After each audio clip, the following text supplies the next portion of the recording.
베드로전서 2장 13절부터 보시겠습니다. 베드로전서 2장 13절.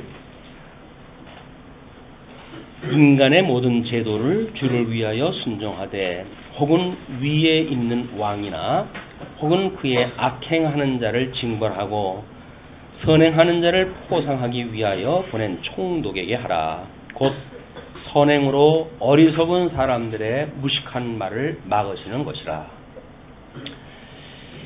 우리 집사님 기도한 대로 오늘 견인신앙의 실제에 대한 부분입니다. 우리 견인신앙의 그 기초가 구약성경에 있었던 내용으로 되어 있으니까 우리 하나님께서 이제 이스라엘 백성들에게 열조에게 약속하셨던 그 가나안 땅에 살던 우리 열조들을 하나님께서 애굽에 내놔가지고 400년 동안이나 이제 종로를 갖다 후였어요. 400년. 그리고 하나님께서 이들을 불러내셔가지고 시내 산에서 이제 40년을 살게 하셨는데 이걸 우리가 광야 교회다 이렇게 이야기했습니다. 하나님께서 이스라엘 백성들, 이 애굽의 종노릇하고 있었던 이스라엘 백성들을 때가 되면 그들을 출애굽을 갖다 하시고 여기서 계명을 주셔요. 이 계명은 돌판에 새겼던 계명인데 이 계명을 통해 가지고 끊임없이 너희들은 내가 약속한 땅, 이 가나안 땅에 들어가서 살 때 나를 경외하는데 그 경외하는 것이 뭐냐면 나의 이 계명을 지키는 이다. 그 이야기거든요.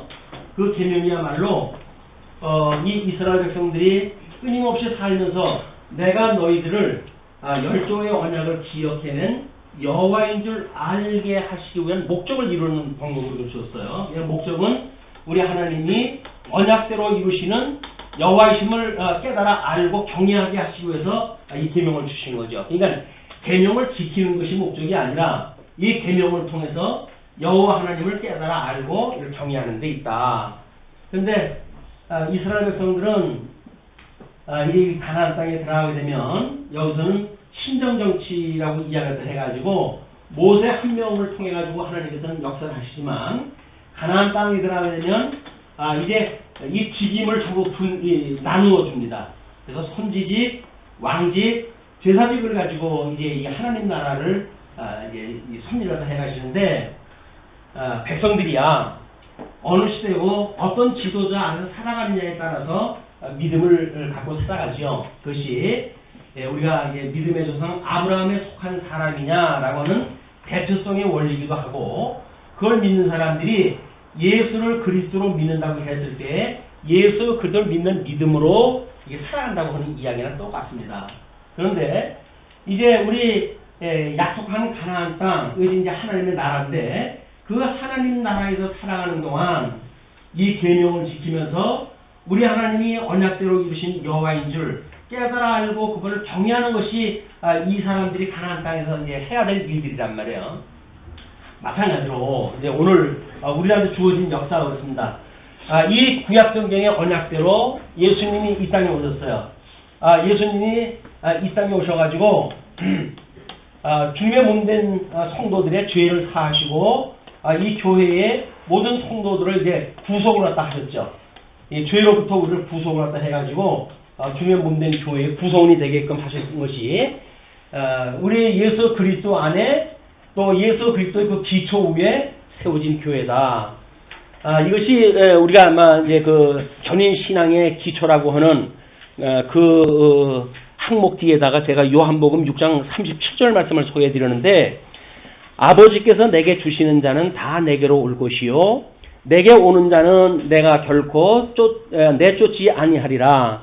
내가 하늘에서 내려온 것은 내 뜻을 행하려 함이 아니요 나를 보내신 이의 뜻을 행하려 함이니라.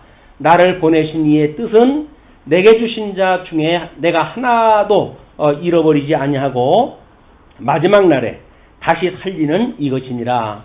내 아버지의 뜻은 아들을 보고 믿는 자마다 영생을 얻는 이것이니 마지막 날에 내가 이를 다시 살리리라 하시니라. 예수님께서 이렇게 구약의 언약대로 예수님이 죽으셨어요. 이제 예수 그리스도께서는 죽으시고 그리고 성경대로 우리 예수님께서는 다시 살아나셨어요. 성경대로 죽으시고 성경대로 살아나셔가지고 우리 구약의 모든 언약을 성취하신 분입니다. 모든 구약의 언약을 성취하셨는데 이 성취하시는 그 과정을 통해 가지고 주님께서는 주님의 몸된 교회에 새 계명을 주셔요. 이 새 계명은 여기서 주었던 그 계명과 마찬가지입니다. 물론 여기는 돌판에 쓰였던 계명이지만 여기는 신비에 쓰이도록 되었던 그런 그 계명이에요. 그래서 위로는 하나님을 사랑하고 이웃을 내 몸같이 사랑하라. 이 계명을 주신 것은 우리 구약 성경에서도 마찬가지로 우리 예수님께서 성령을 보내주셔가지고 우리로 하여금 이거를 새 계명을 이루게 하신다는 거야.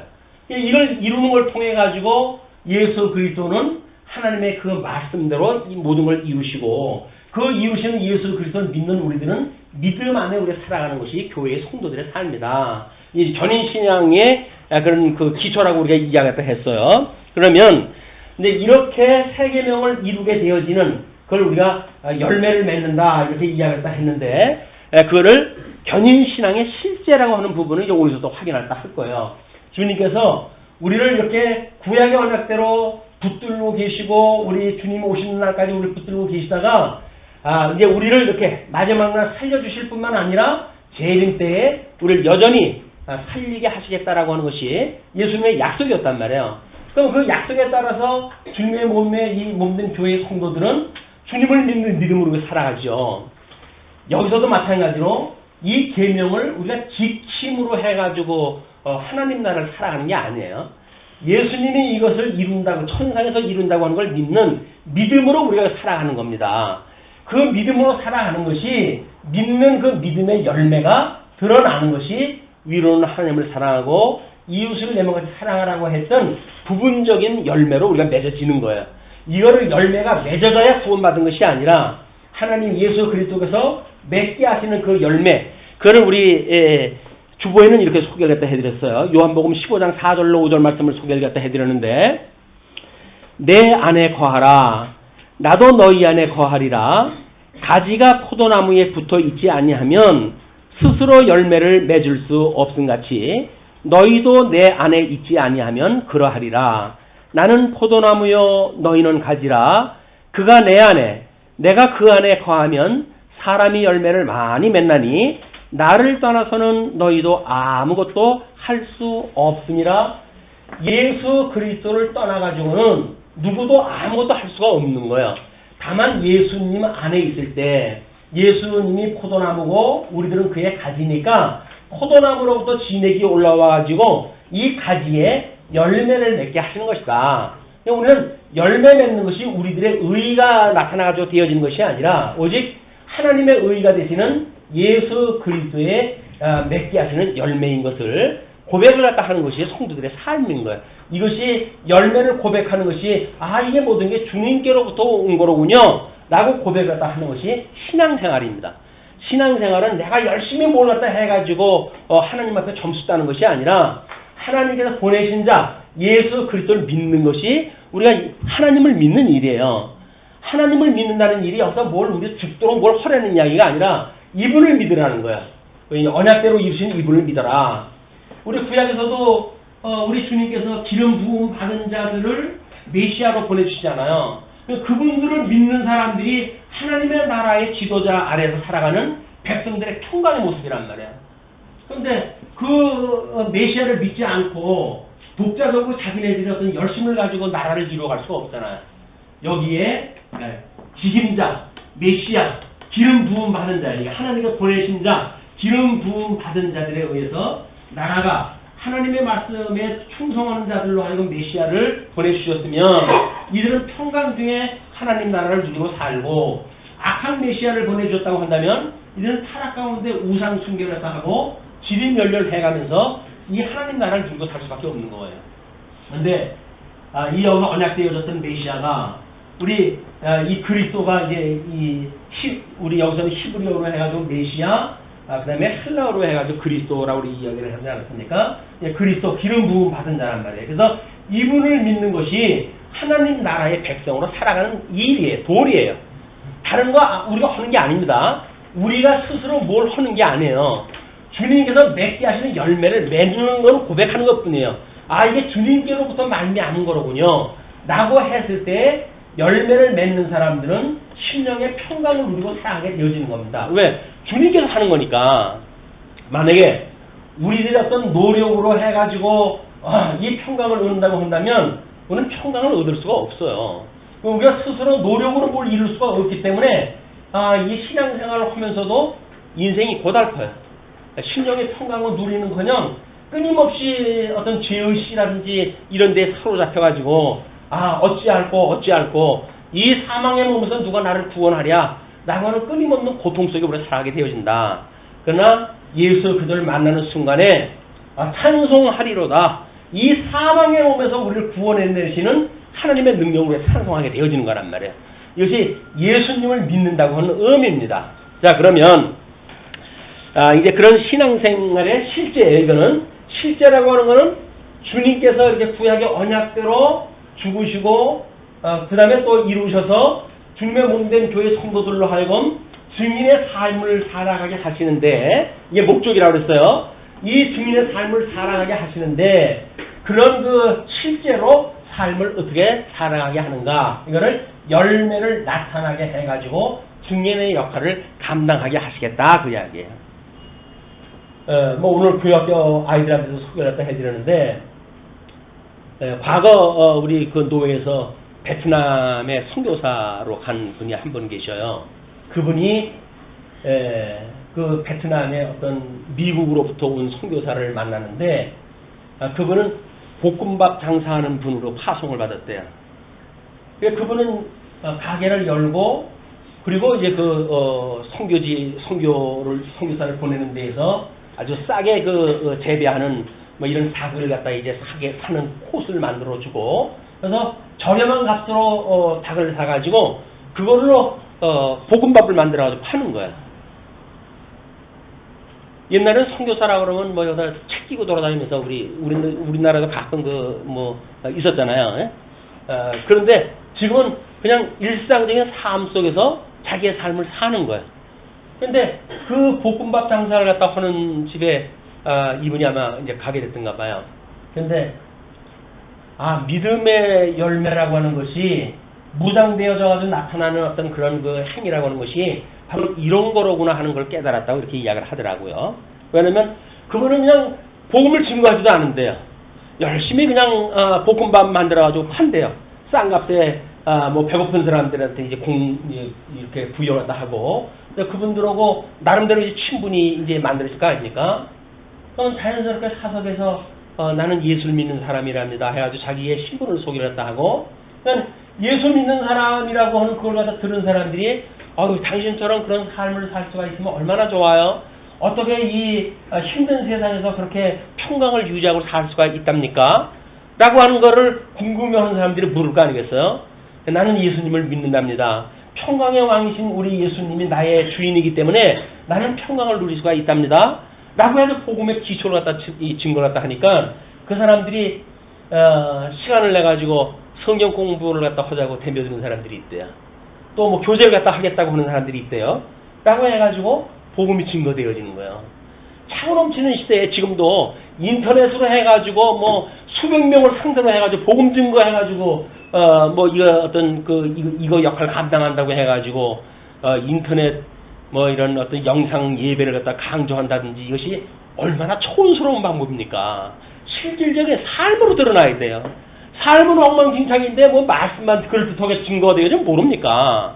그러니까 이 변인신앙의 실제라고 하는 것은 성도들의 열매로부터 맺어지는 그냥 실질적인 삶이에요. 거기서 하나를 더 하거나 감할 것도 없어요. 우리는 믿음만큼 살아가는 거예요. 믿음만큼 살아가게 되면 그 사람을 보고 당신은 다른 사람 예수 믿는 거고 다르네요 라고 하는 사람이 물을 거 아닙니까? 라고 하면 그 사람이 물으니까 복음을 가르쳐 주는 거예요.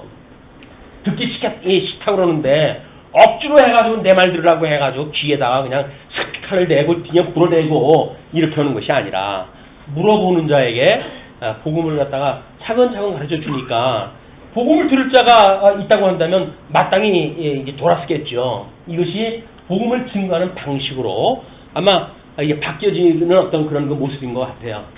우리는 일찍이 이 주님의 삶이 실질적인 성도의 삶이라고 이렇게 강조를 해왔는데, 이제 그런 그 현상이 드러난다고 합니다. 이것이, 우리가 그냥, 예수를 믿는 그냥 믿음 생활을 해가는 그냥 그 이유예요. 그냥 예수를 믿으니까 믿음의 생활을 하는 것 뿐이죠. 살다가 보니까 다른 사람들이 궁금해하는 사람들한테 복음을 증거하고, 그래서 이 기쁜 소식을 그들에게 증거하다 해서 함께 이 주님의 나라에 우리가 이렇게 기업의 영광을 누리고 사는 것이 새로운 아마 이렇게 배부른 시대에 뭐 부족함이 없다고 여겨지는 이 시대에 우리들이 살아가는 증인으로 삶이 아닌가 이런 그 생각이 듭니다. 자, 그러면 이제 오늘 우리가 확인할 내용이 2장 나머지 부분의 사회생활 부분하고 3장 1절부터 7절까지의 가정생활이라고 하는 두 부분이 같이 이제 공부가 되어야 될 것 같아요. 왜냐면 내용이 같기 때문에 그렇습니다. 먼저 사회생활을 위해 가지고 요한복음 11장 25절 말씀을 소개를 해드렸어요. 자, 그러면 증인의 삶을 사는 사회생활의 그 기본이 뭐냐? 이것을 우리가 예수께서 이르시되 나는 부활이요 생명이니 나를 믿는 자는 죽어도 살겠고 무릇 살아서 나를 믿는 자는 영원히 죽지 아니하리니 이것을 내가 믿느냐? 이것은 믿는다고 하는 우리 믿음의 생활이 결국 뭐라는 이야기예요? 예수님을 믿는다는 이야기가 뭐예요? 예수님을 믿게 되어지게 되면 너희들이 이분이 부활되신 분이란 말이에요. 이 부활되신 분이기 때문에 비록 하나님의 영광을 버리고 이 땅에 낮아지신 몸으로 오셨지만 부활되신 예수 그리스도를 믿게 되어지게 되면 우리들이 여기 사는 삶은 죽어도 사는 거예요. 그게 그냥 우리가 이 눈에 보이는 육신의 몸은 죽어도 우리의 영원한 영생을 얻었던 우리의 생명은 살게 되어지는 거란 말이에요. 이걸 깨닫는 일이 성도들이 믿는 믿음의 생활이다. 이렇게 이제 보았을 때 2장 13절로 15절에 인간이 세운 모든 제도의 주를 위해서 순종하라 그러잖아요. 자, 그러면 우리 이제 예수 그리스도를 믿어가지고 성도가 됐어요. 그러나 지금 이제 이쪽에 다른 또 한 영역은 뭡니까? 이쪽에는 우리 확 터진 나그네에게 편지를 쓴다고 그러지 않았어요? 이 사람은 나그네예요. 나그네. 그 나그네인데 예수를 믿는 믿음으로 살아가는 이 성도들은 육신으로는 나그네지만 우리 신령한 몸으로 해가지고 뭡니까? 하나님의 나라, 영원히 무너지지 아니할 하나님의 기업을 누리고 살아가는 성도들이란 말이에요. 이 두 영역이 있는 거예요. 그러니까 이 나그네들에게 편지를 쓰면서 너희들의 신분이 이러하니 그렇게 하니까 육신으로 가지고 살아가는 이때에 너희들은 여기서 모든 사회에서 만들어낸 제도, 이 제도 아래 그렇게 살아가라는 이야기입니다. 그게 뭐예요? 이제 인간의 모든 제도를 주를 위하여 순종해라 그 이야기예요. 이 제도라고 하는 거는 우리가 이 주를 위해서 이제 우리가 이제 살아가는 증인의 삶이 되어졌으니까 우리들의 주어진 삶도 주를 위해서 이 주님을 위해 가지고 여기서 이 제도를 순종해라 그 이야기예요. 예수님을 믿는데 제도 안 지킨다고 해가지고 문제될 거 있습니까? 나는 이미 구원 다 받았어요. 그렇다고 해서 제도 안 지킨다고 해서 내 지옥 가는 것도 아닌데 내가 왜 그 사람들 제도를 따라야 됩니까? 그래가지고 엉뚱한 짓 하는 사람들은 복음을 믿지 않는 사람들이에요. 이 주님을 믿지 않는 사람들이라고요. 이분이 죽었던 자를 살리신 저 하나님, 성경대로 죽게 하시고 성경대로 살아나게 하셨던 그 능력 전능하신 하나님을 믿지 않는 사람들이란 말이에요. 왜? 자기네들이 뭘 해야 된다고 생각이 드니까. 주님이 하는 걸 믿는 사람들은 이 제도에 대한 것도 그냥 주를 위해서 그냥 살아가는 거예요. 내가 생각이 다른데 신앙적으로 난 수용을 못하겠어요. 내가 왜 그걸 그렇게 해야 됩니까? 라고 하는 사람들은 주님의 절대 주권을 믿지 않는 거예요. 예수 그들 보내주시는 하나님을 믿지 않는 사람들이에요. 자, 그러니까 뭐라고 하는지 보십시오. 주를 위하여 순종하되 혹은 위에 있는 왕이나 이 나그네가 살고 있는 사람들은 지금 현재 이 사람들은 로마 제국의 통치 아래에 있는 사람들이에요. 이 로마 제국의 황제는 지금 아시아 반도에 이 사람들이 있다고 그러지 않았어요? 이 아시아 지역에 총독을 보내가지고 이 통치권을 지금 영향력을 미쳐가지고 이 사람들이 살고 있는 지역에 정치적인 영향을 미치는 사람들이란 말이에요. 그러니까 여기서 그가 혹은 그 순종하되 혹은 위에 있는 왕이나 그 다음에 혹은 그가 악행하는 자를 징벌하고 선행하는 자를 포상하기 위하여 보낸 총독에게 하라. 그 이야기예요. 여기서 악행하는 자를 징벌하고 선행하는 자를 포상하는 거의 기준은 누구예요? 로마의 황제의 기준이에요. 황제의 기준에 의해 가지고 그것을 이루게 하기 위해서 이걸 두었단 말이에요. 그러니까 우리가 봤을 적에는 주를 위해서 우리는 살아가야 되는데 이쪽에 총독들은 누구를 위해서 살아가는 사람들이에요? 로마의 황제의 명령을 따라가지고 잘못하는 사람들 벌 주고 잘 살아가는 사람들 칭찬하고 그래가지고 로마 제국의 평안한 제국의 그 삶을 살아가도록 부름을 받은 사람들이 총독이란 말이에요. 그러니까 우리들은 지금 이 사람이나 로마의 왕이나 또는 총독에게 순종을 하래요. 로마 황제가 잘 살게 하기 위한 로마 제국의 그 총독의 말을 따라가지고 잘 살래요. 순종을 하래요. 그러니까 지금 이 정치권세에게 우리가 반항을 하라는 이야기입니까? 어떤 이야기입니까? 이게 우리는 이제 딜레마인 거예요. 우리는 예수 그리스도를 믿는 성도들의 삶이 아닙니까? 우리는 아직도 이 육신은 아직도 이 아래에 있단 말이야. 이 아래에 있는 사람들이 과연 어떻게 살아간단 말이냐. 여기서 끊임없이 예수 믿는다고 하는 것 때문에 지금 짐승권세의 공격을 받는 자들 아닙니까? 짐승권세의 공격을 받는 자들에게 그들의 말을 순종해 라고 이야기를 하니까 나오는 답은 딱 하나야. 그럼 나보고 죽으란 말입니까? 그 얘기 아니에요. 근데 뭐라 그랬어요? 너희들은 죽어도 살게 산다고 하는 걸 믿는다고 한다면 여기서 죽는 건 뭐 건배냐? 그냥 그들에게 순종하라는 이야기예요. 순종되겠죠. 저 부활을 대신 예수 그리스도를 믿으면 여기서 우리가 죽을 수가 있는 거예요. 아니 주님을 위해 살아가야 되는데 지금 이 우리를 대적하는 대적자들에게 순종하라는 이야기는 나보고 죽으라는 얘기입니까? 라고 질문을 했다고 하는데 맞습니다. 죽으라는 이야기예요. 여기서 죽으라는 이야기예요.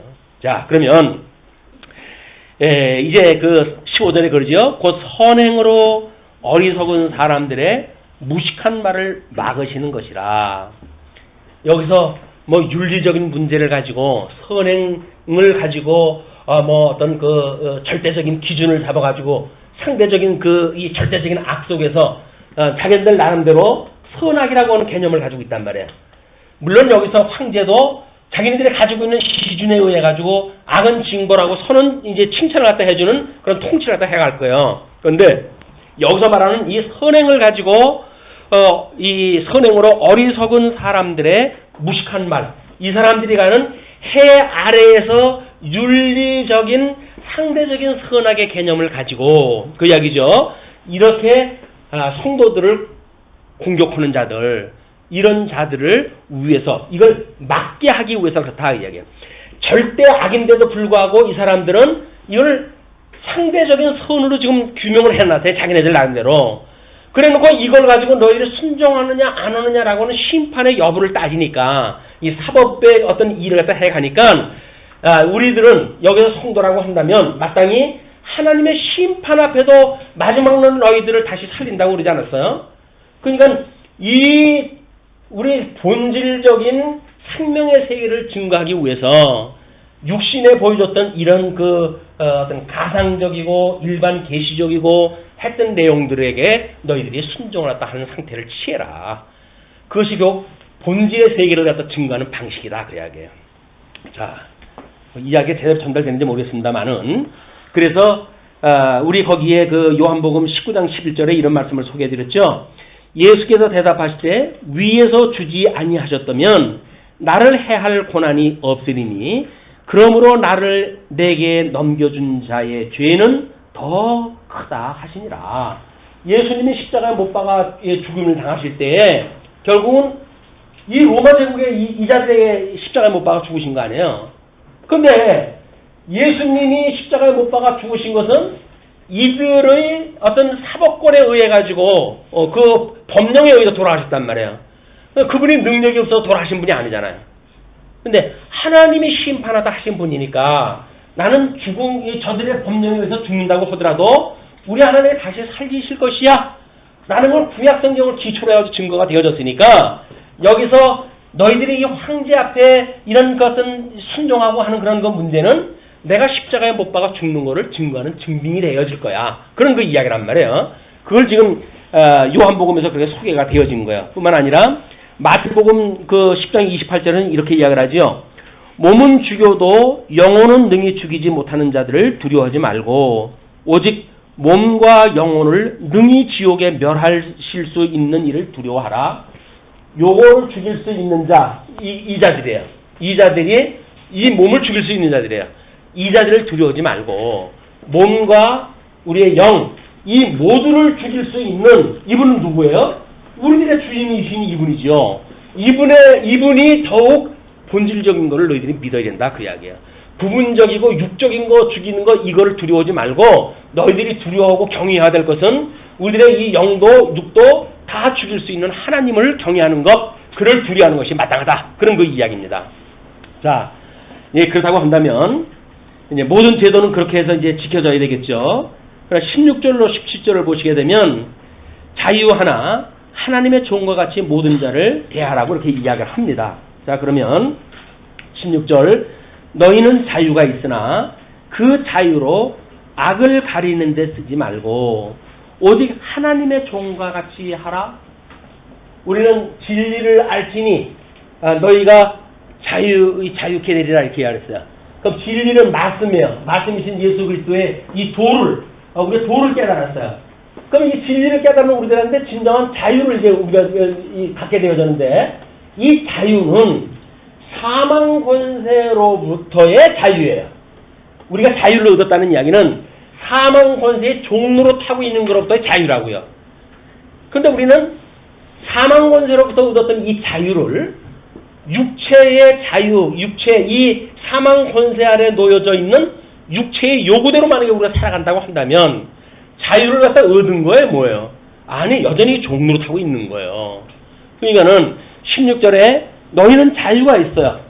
정말 이제는 이 사망 권세로부터 이 자유를 얻어가지고 이 사망 권세의 모든 것로부터 해방되어진 사람들이야. 나 자유 얻었네가 죄로부터 구속받았다고 하는 단순한 그 부분만이 아니라 죄의 권세 아래로부터 우리가 자유를 갖다 얻었기 때문에 우리는 자유를 얻은 자가 되어졌으니 그 자유로 악을 가리는 데 쓰지 말고 오직 하나님의 종과 같이 해라. 자, 여기서 자유라고 하는 것은 하나님의 이런 그 종, 이 자유자는 진정한 종으로 살아가는 거예요. 왜? 이 하나님의 종이니까 이 자유를 얻어가지고 우리는 하나님의 종의 신분이 되어졌어요. 하나님의 종이 되어졌으니까 자유를 얻은 자가 마땅히 종으로 살아가는 거예요, 이제. 그걸 섬김의 도리라고 하는 거예요, 섬김.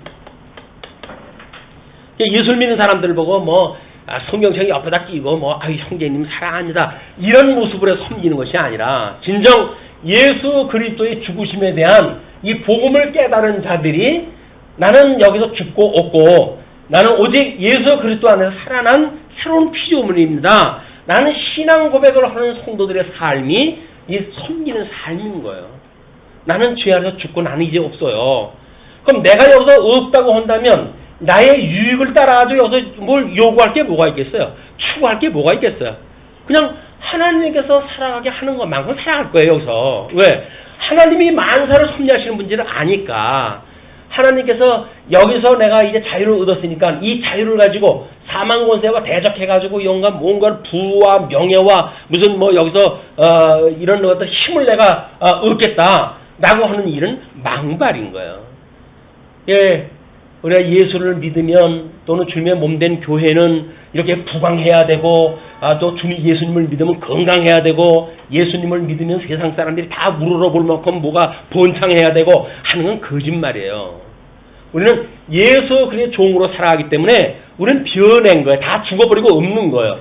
다만 예수 그리스도 안에서 새로 나온 피조물로 살아가기 때문에 섬기는 이런 삶을 살게 되어진다. 이것이 16절에서 이제 이야기를 하는 거거든요. 그렇기 때문에 뭇사람을 공경하며 청제를 사랑하며 하나님을 두려워하며 왕을 존대하라.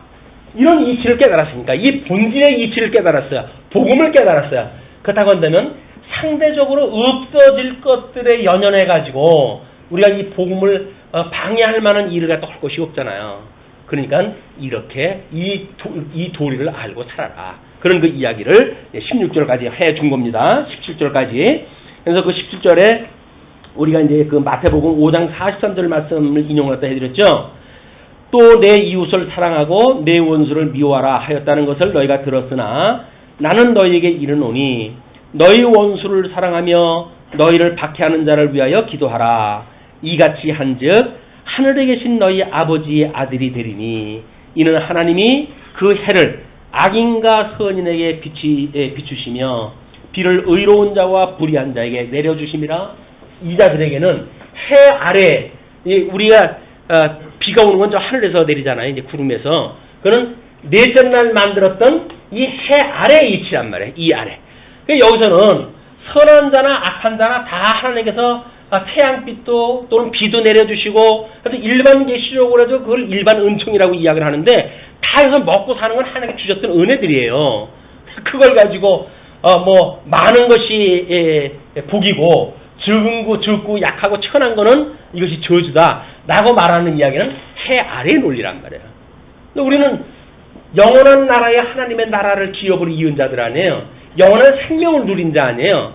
그냥 여기서 주는 상대적인 것에 연연하는 성도들의 삶이 아니기 때문에 너희들은 이 본질적인 세계를 보고 하나님이 어떻게 해가시는지 이분을 믿고 이분을 경외하며 살아가라. 그런 그 이야기입니다. 자, 그러면서 18절로 20절까지 사환들은 까다로운 주인에게라도 범사에 순복하라고 이렇게 이야기를 하죠. 18절 사환들아 범사에 두려워함으로 주인들에게 순종하되. 이때 이제 여기에 이제 이 시대에 로마 제국에 사도 바울이 베드로가 이 복음을 증거할 때는 적어도 이때 로마 시민을 가지고 있는 그 사람들의 약 4배수가 종들이었대요. 그 종이 차고 넘치는 거 아니에요. 이분들은 지금 이 여전 치리자들은 이 종들을 어떻게 다스리는가에 따라서 이 자기네들의 행정력의 성공 여부가 달려져 있는 거예요.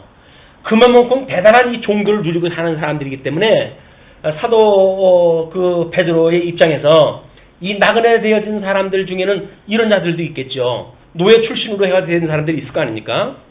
그런 자들한테 너희들이 이제 예수님이 나는 내 주인은 우리 예수님이에요.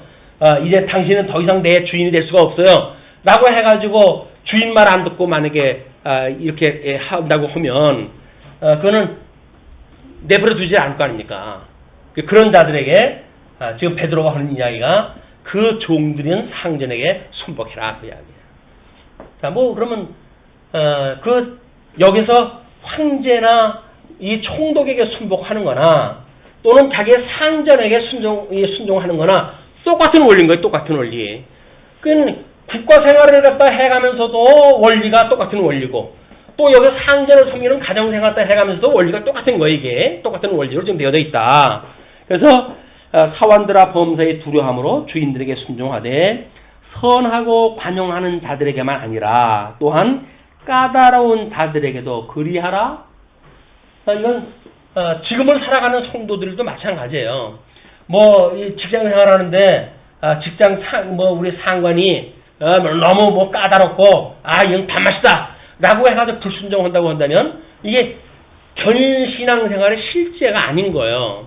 우리가 깨달았다고 하는 이 자유를 가지고 마음껏 우리는 방종으로 하면서 살아가는 삶이란 말이야. 우리가 예수님을 믿는다고 한다면 진정 까다로운 상전이라고 하더라도 거기에 순종을 하래요. 그건 뭐라는 얘기예요? 죽기밖에 더 하겠어요? 여러 상전에게 순종을 하다가 살아가게 되면 죽기밖에 더 하겠냐고요. 아직 죽지 않은 거 아니에요? 죽도록 충성하는 거예요. 여기에 예수를 믿는다고 한다면, 저분을 믿는다고 한다면, 말로만 예수님을 믿는다고 해가지고 싸구려 은혜를 받은 사람들은 이런 삶에서 전부 추풍낙으로 다 떨어져 버리고 맙니다. 전신앙생활에 실제에 남아있지를 못해요. 내가 복음을 깨달았는데 왜 그러고 살아야 돼? 라고 자기 마음대로 자기 좋은 대로 살아가는 거예요. 그 이야기는 끝날에는 예수님도 안 믿을 사람들이거든요.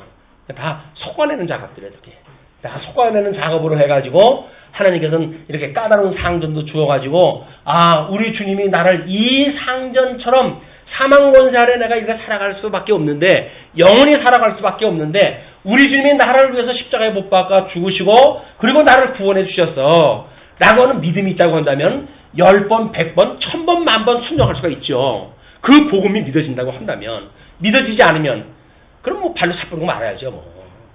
뭐 예수님도 필요 없어요. 그때는 예수님 뭐 믿으면 복 줄 줄 알았더니 기껏 내가 예수님 믿으면 뭐 이 환난 날에 나보고 기뻐하는 말입니까? 라고 해야죠. 그거 마음에 안 들으면 예수 안 믿는 거예요. 어떻게 하겠어요? 뭐 예수 믿는데 무슨 이거 돈 줘가면서 믿으라고 할 이유가 있나요? 뭐 요즘은 뭐 밥 먹여주면서 예수 믿으라고 하는 데도 있다고 하지만 교회라고 하는 데는 그런 데가 아니에요.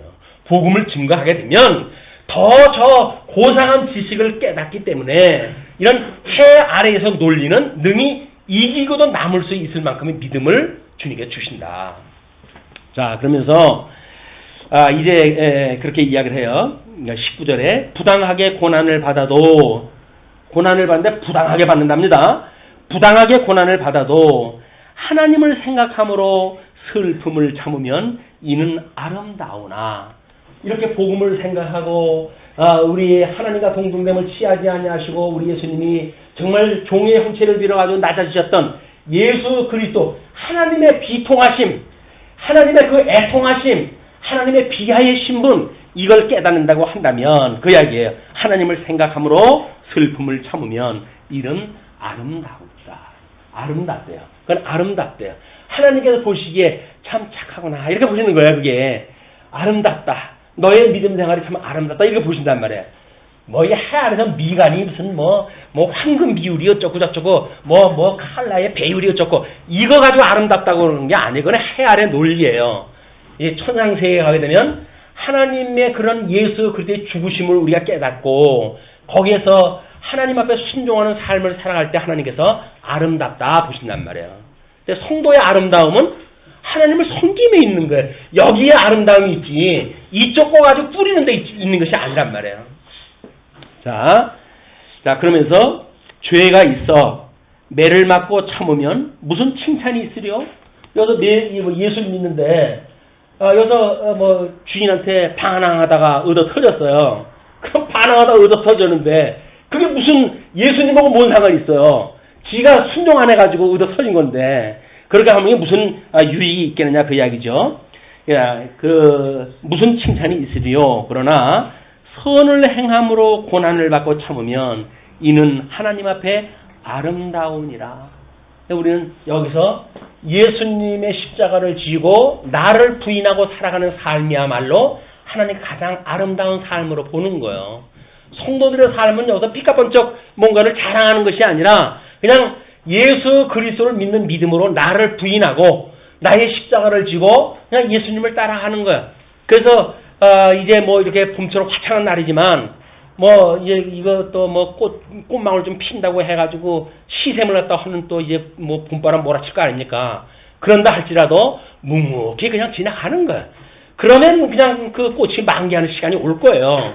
그러면 또 이제 그것도 뭐 시샘이 나가지고 뭐 봄비 같지 않게 뭐 소나기라도 가끔 온다고 그러면 그냥 비 맞고 떨어지는 거예요. 낙엽처럼 떨어지는 거예요.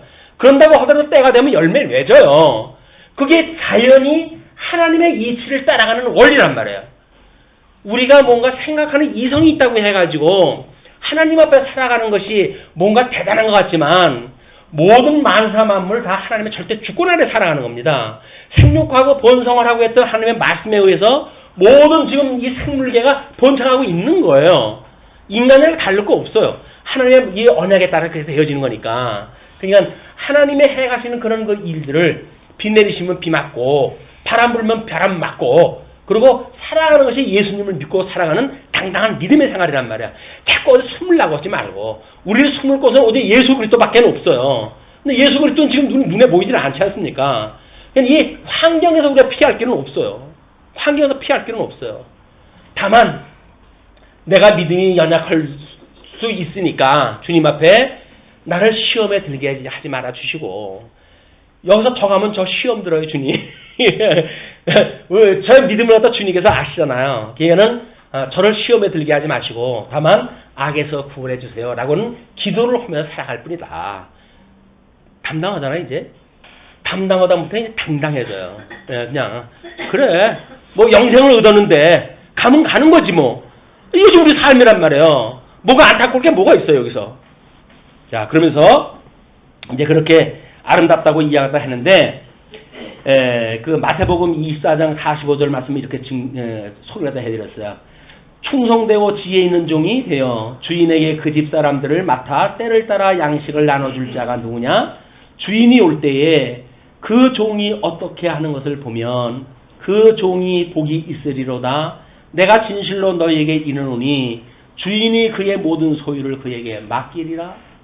주님께서 우리에게 맡긴 증인으로서 살아가는 성도들의 우리에게 이 증인의 삶을 살아가는데 우리 주님께서 뭘 맡기셨나요? 우리한테? 복음을 맡기셨어요. 근데 우리는 이렇게 뭐 애매한 고난을 당하던 뭐 비가 오던 눈이 오던 그냥 주님의 증인 맡겨준 것 증인의 삶을 살다가 보게 되면 우리 주님이 다시 오시잖아요. 우리 주님이 다시 오실 때까지는 뭐라 그래요? 이걸 견인이라 그래. 견인. 우리가 거듭나고 중생되어져서 이제 우리 예수 그리스도로 우리가 의롭다고 칭함을 받았어요. 그래서 양자가 되어서 하나님의 아들이라고 칭함을 받게 되었어요. 그럼 우리 주님이 오시는 그날까지 이 성도로서의 마땅히 그 사역자의 일을 감당했을 때 그냥 증인의 일을 감당하게 되면 주님이 오신 날 우리들한테 상급을 주시겠다 그 이야기예요.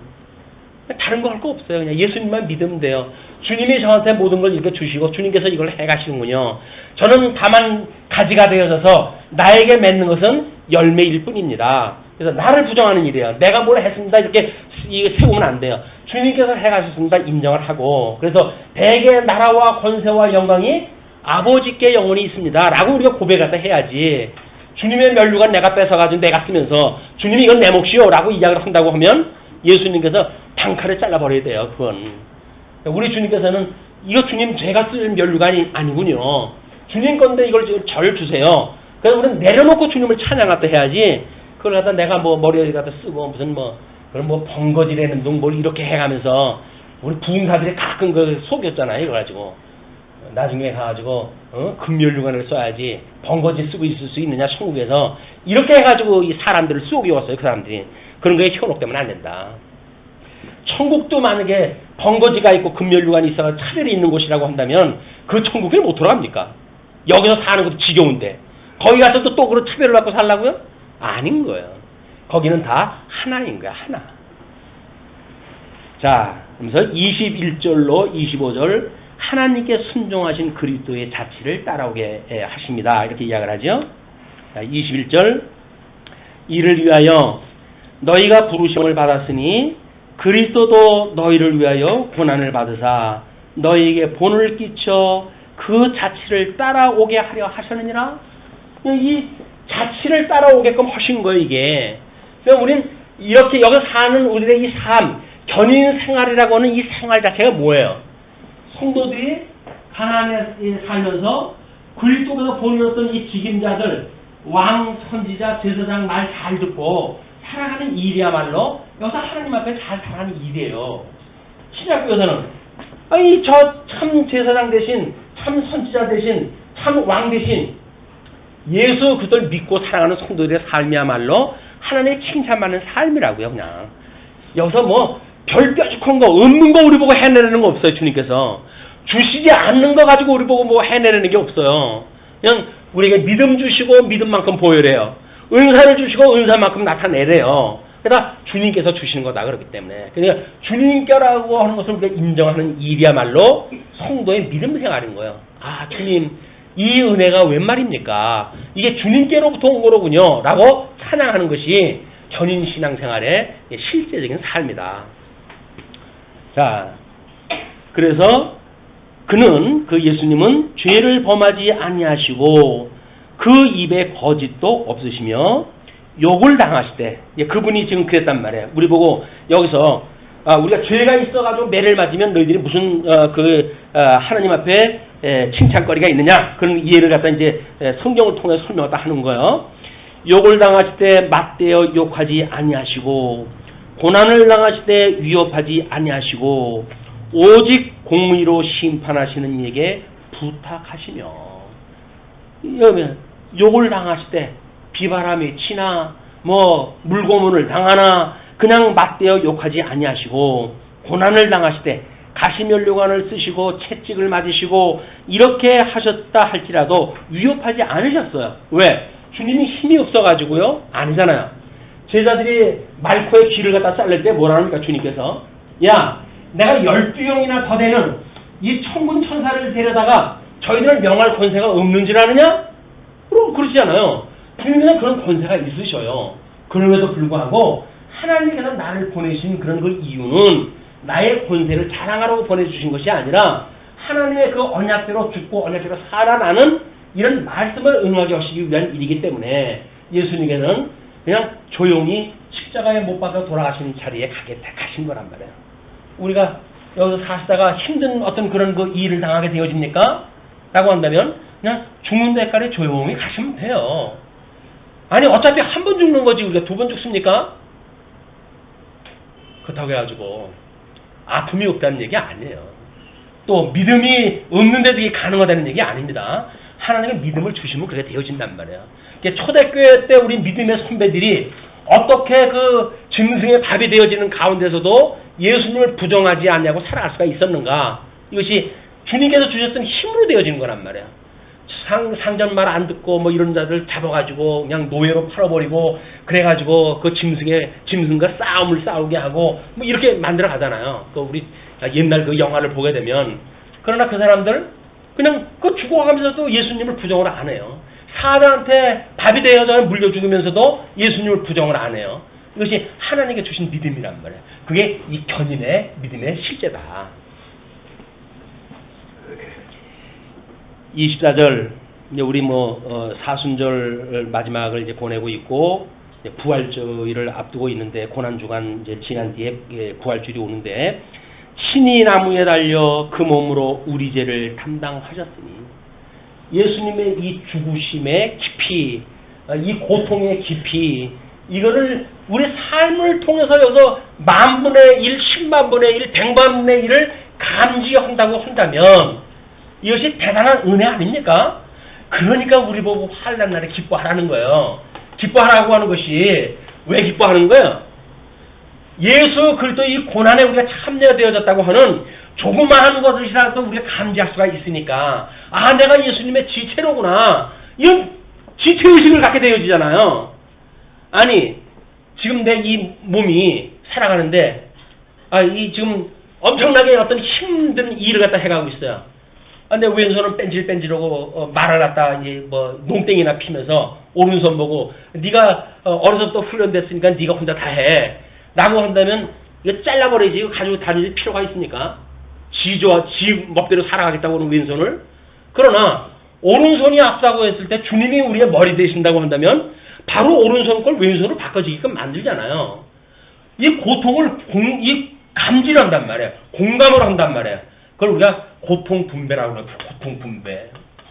이 고통을 분배하는 일들 이것이 이제 사회학적으로 해가지고는 우리가 어떻게 경제적인 문제에서 수익과 지출의 문제를 어떻게 분배하느냐라고 하는 걸로 공산주의냐 민주주의 자본주의냐라는 걸로 이게 이제 형식적으로 분류가 되지만 복음의 본질은 뭐예요? 주님의 몸된 교회에서 연보의 원리가 뭐예요? 이걸 공감하겠다는 거예요. 내가 가지고 있는 걸 가난한 성도들을 위해 가지고 내가 버림으로 해가지고 그 고통을 내가 함께 누리겠다는 거예요. 그것이 예수 그리스도의 고통이 참여하는 거니까 그거만큼 큰 보람이 어디 있느냐 그 이야기예요. 이 세상 와도 한 세상 사는데 우리가 예수님과 같이 우리들아 이런 그 공감의 세계를 가지고 이런 우리의 나머지 일생을 살아간다는 이야기는 우리에게 하나님께 주셨던 놀라운 상급의 이 고통의 상급이라고요.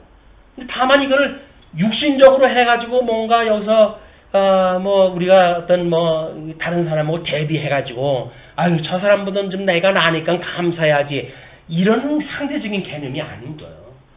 예수 그리스도의 절대 고통에 우리가 참여하는 이런 우리가 이 공감하는 그래서 예수님이 나를 위해서 죽으셨다는 얘기가 나는 내 몸소 믿어져 라고 우리가 고백할 수 있는 이것이 공감하는 이 복음을 우리가 누리고 사는 성도들의 견인 신앙생활이다.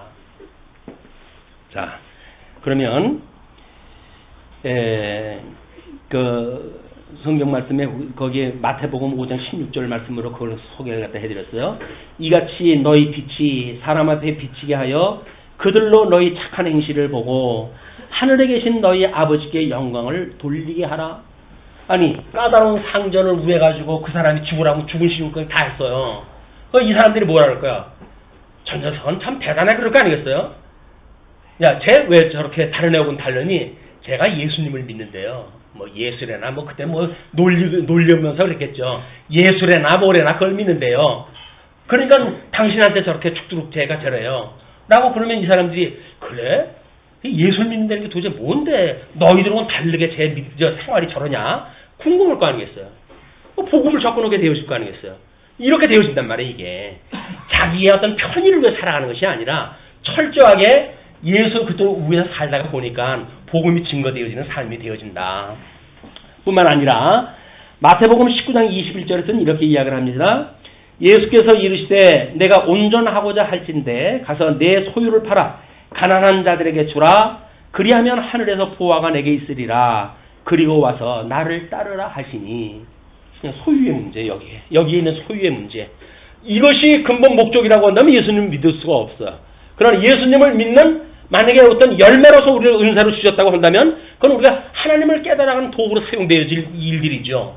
그렇기 때문에 마태복음에서 그렇게 이야기했다 했고 요한복음 12장 26절에서 또 이렇게 이야기를 했어요. 사람이 나를 섬기려면 나를 따르라. 나 있는 곳에 나를 섬기는 자도 거기 있으리니 사람이 나를 섬기면 내 아버지께서 그를 귀히 여기시리라. 우리 주님을 섬긴다는 이야기는 뭐야?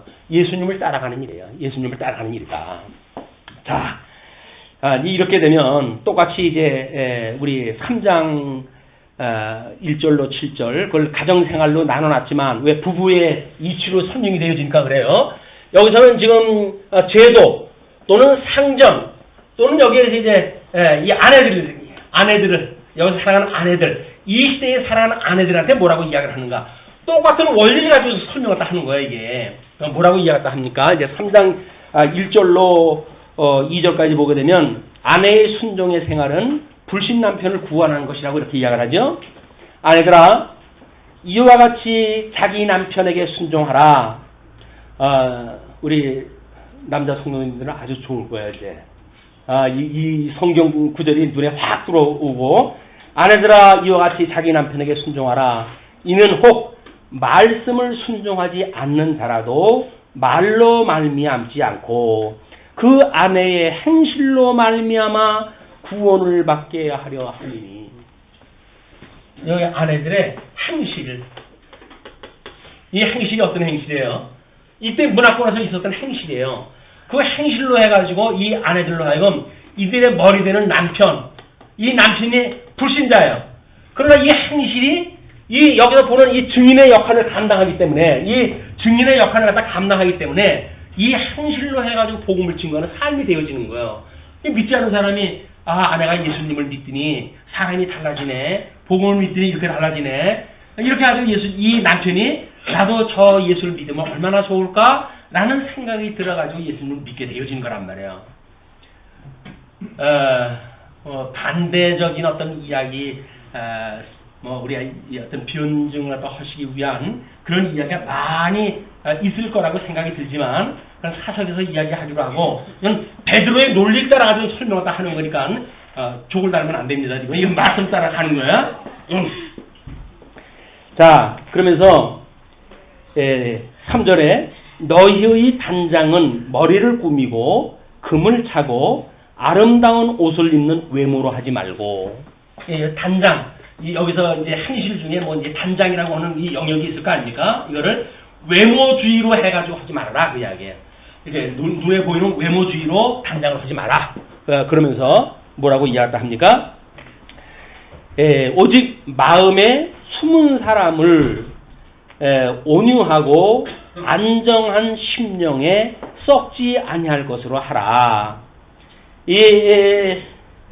우리 이제 예수를 갖다 믿는 성도로서의 그 삶이라고 한다면 온유하고 안정한 심령에 썩지 않는다는 이야기는 뭐야? 이게 예수 그리스도의 도예요. 이 도로 복음 이 복음을 따르는 이 견인의 신앙생활에 실제로 나타나는 그 열매를 갖다 했을 적에 이 남편들이 복음을 깨닫게 되어진 기회가 되어진다. 그런 이야기입니다. 그러면서 그 섭령이 쉽지 않을 것을 하라. 이는 하나님 앞에 값진 것이나 값진 것이라는 이야기는 뭐죠? 이거 절대가치예요. 물론 뭐 우리가 세상에 살아가는데 상대적인 가치가 없을 수는 없겠죠. 그러나 이 상대적 가치는 절대적 가치를 깨닫게 하시기 위한 수단적인 거지 이것이 목적이 돼가지고는 안 된단 말이에요. 내가 살아가는 삶에 이것 때문에 우리가 이제 그 난리가 나는 거예요. 지금 이 여기서 어떤 상대 가치를 목적으로 쓰다 보니까 지난 시간에 얘기를 했지만 그 아버지 그 잘 듣는 사람들이 그냥 뭐 외제차 타가지고 그 넓은 고속도로를 갖다가 질주하고 뭐 이런 그 폼나는 일들 갖다 한 게 다 뭡니까? 사람들 앞에 이걸 추구하는 거예요. 나는 지금 여기에 멋쟁이 아버지를 뒀어. 이걸 자랑하는 거란 말이에요. 근데 우리가 만약에 정말 저 전능하시는 하나님 아버지의 자녀라고 한다면 세상의 것들의 가치를 추구하는 것이 아니라 절대 가치를 추구하며 살아가니까. 그렇게 하면서 전에 하나님께 소망을 두었던 거룩한 부녀들도 전에라고 하는 건 이제 구약시대 때 그 이야기죠. 구약시대 때 하나님께 소망을 두었던 거룩한 부녀들도 이와 같이 자기 남편에게 순종함으로 자기를 단장하였나니 이제 그 예를 듭니다. 사라가 아브라함을 주라칭하여 순종한 것 같이 너희는 선을 행하고 아무 두려운 일에도 놀라지 아니하면 그의 딸이 된 것이니라. 이거는 우리 열조의 어미가 된다고 그러지 않았어요. 이건 우리 믿음의 조상 아브라함의 그 아내인 사라의 우리 딸이 되어진 거다. 믿음의 자녀가 되어진 것이다. 그냥 구약의 언약대로 해가지고 우리가 믿음의 딸이 되어진 것이다. 이제 그런 그 이야기입니다. 자, 이렇게 해서 이제 뭐 우리 아내들에 대한 이야기는 조금 장황하게 설명이 되어서 1절에서 6절까지 같은 원리에서 설명이 되어지니까 남편들에게는 한 줄로 설명했다 하고 마치겠습니다. 지금 베드로의 이야기예요. 이제 7절로 가게 되면 3절로 6절 그 말씀에 우리가 요한복음 6장 20절 말씀을 소개해 드렸는데 썩을 양식을 위하여 일하지 말고 영생하도록 있는 양식을 위하여 하라. 이 양식은 인자가 너희에게 주리니 인자는 아버지 하나님께서 인치신 자니라. 그 양식이 인자에게서 보는데요. 우리 거룩하게 하는 생명의 말씀, 이 생명의 말씀을 가지고 살아가게 하시는 것이 하나님께로부터 말미암는다. 이제 그런 그 이야기고, 이제 끝으로 7절, 남편들은 은혜를 함께 받은 아내를 귀히 여기라고 합니다. 남편들아, 이와 같이 그 이야기는 뭐예요? 아내에게 했던 모든 원리와 같이 모든 원리와 같이 그 이야기예요. 한 말로 줄로 해가지고 압축되어졌지만 이와 같이 했던 이야기는 앞에서 말했거니와 다시 말 않겠다. 그런 그 이야기예요. 이와 같이 지식을 따라 너의 아내와 동거하고 똑같은 원리로 지금 동거를 하는 거예요. 다만 남편은 아내의 그런 남편의 위치로서 이제 그 이야기를 하는데 그를 더 연약한 그릇이요. 또 생명의 은혜를 함께 이어받을 자로 알아. 귀히 여기라. 이 아내는 연약한 그릇이에요. 뭐 그때나 이때나 남자는 우리가 바깥분이라고 그러고 뭐 우리 안사람이라고 이야기하는 건 뭡니까 원래가. 지금이야 이제 우리가 뭐 아줌마니 뭐니 해가지고 여성성에 강한 걸 갖다 강조하고 그렇게 이야기를 하지만 근데 일반 계시적으로 맞지가 않는 거예요.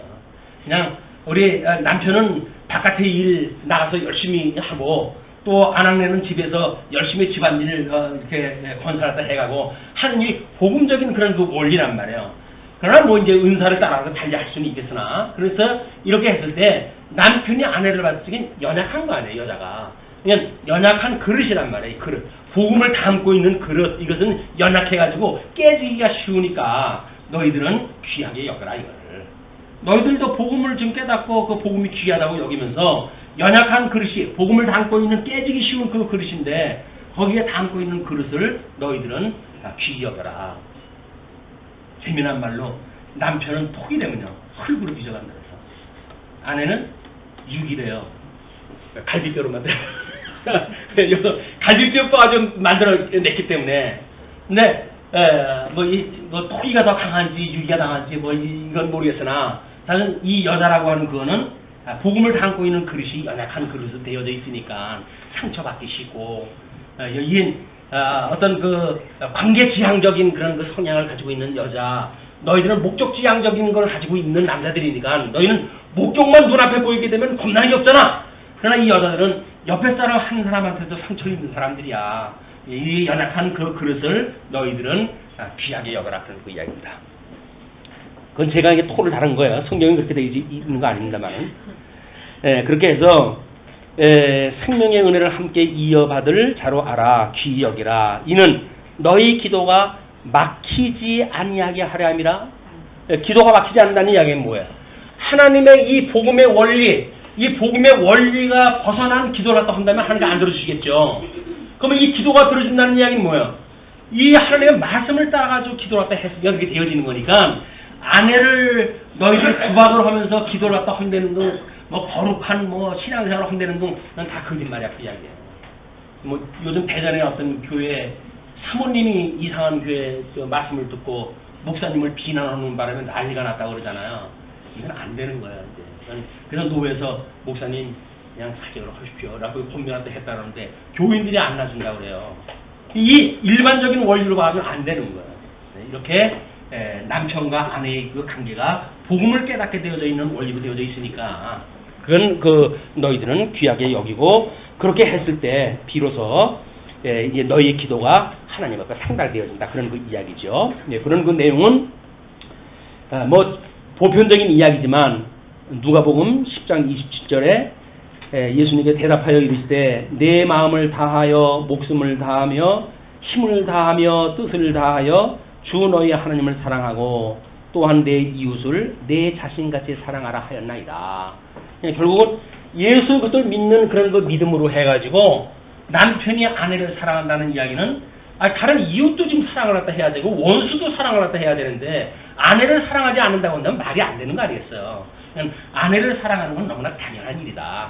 그걸 성경 수 없는 곳에서 이웃 사랑에 대한 걸 언급되어 주고 있으니까 남편은 이와 같은 원리에 따라서 아내를 사랑해라, 그런 그 이야기입니다. 자, 여기 우리 기도하시고